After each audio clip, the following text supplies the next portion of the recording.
ভারতের মাঝগঙ্গায় নৌকায় ইফতার আয়োজনকে কেন্দ্র করে চাঞ্চল্যকর এক ঘটনা ঘটেছে।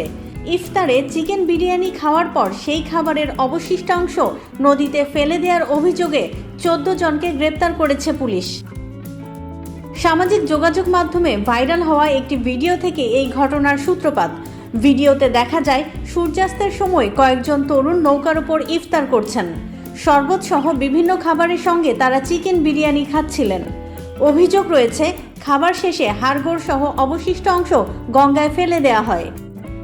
এই ঘটনায় ভারতীয় জনতা পার্টি যুব শাখার এক নেতার অভিযোগের ভিত্তিতে মামলা করে পুলিশ। অভিযোগে বলা হয়, গঙ্গা নদী হিন্দু ধর্মাবলম্বীদের কাছে অত্যন্ত পবিত্র, আর সেখানে এ ধরনের কাজ ধর্মীয় অনুভূতিতে আঘাত হেনেছে।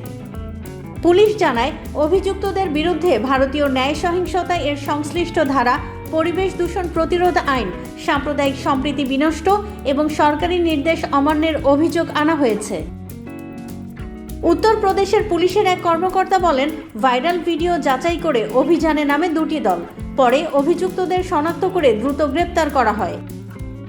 উল্লেখ্য, গঙ্গায় প্রতিদিন হাজার হাজার মানুষ পূজা ও স্নানের জন্য আসেন। তাই ঘটনাটি ধর্মীয় অনুভূতিতে এবং পরিবেশ সুরক্ষার প্রশ্নে নতুন করে বিতর্ক তৈরি করেছে। এদিকে গঙ্গায় আমিষ খাবার খাওয়া আইনত নিষিদ্ধ কিনা তা নিয়েও আলোচনা শুরু হয়েছে। ভারতে এ বিষয়ে কেন্দ্রীয়ভাবে নির্দিষ্ট কোনো আইন না থাকলেও উত্তরাখণ্ড ও উত্তরপ্রদেশের কিছু এলাকায় স্থানীয়ভাবে নিষেধাজ্ঞা রয়েছে। তবে নদী দূষণ প্রতিরোধ আইন সব রাজ্যেই কার্যকর।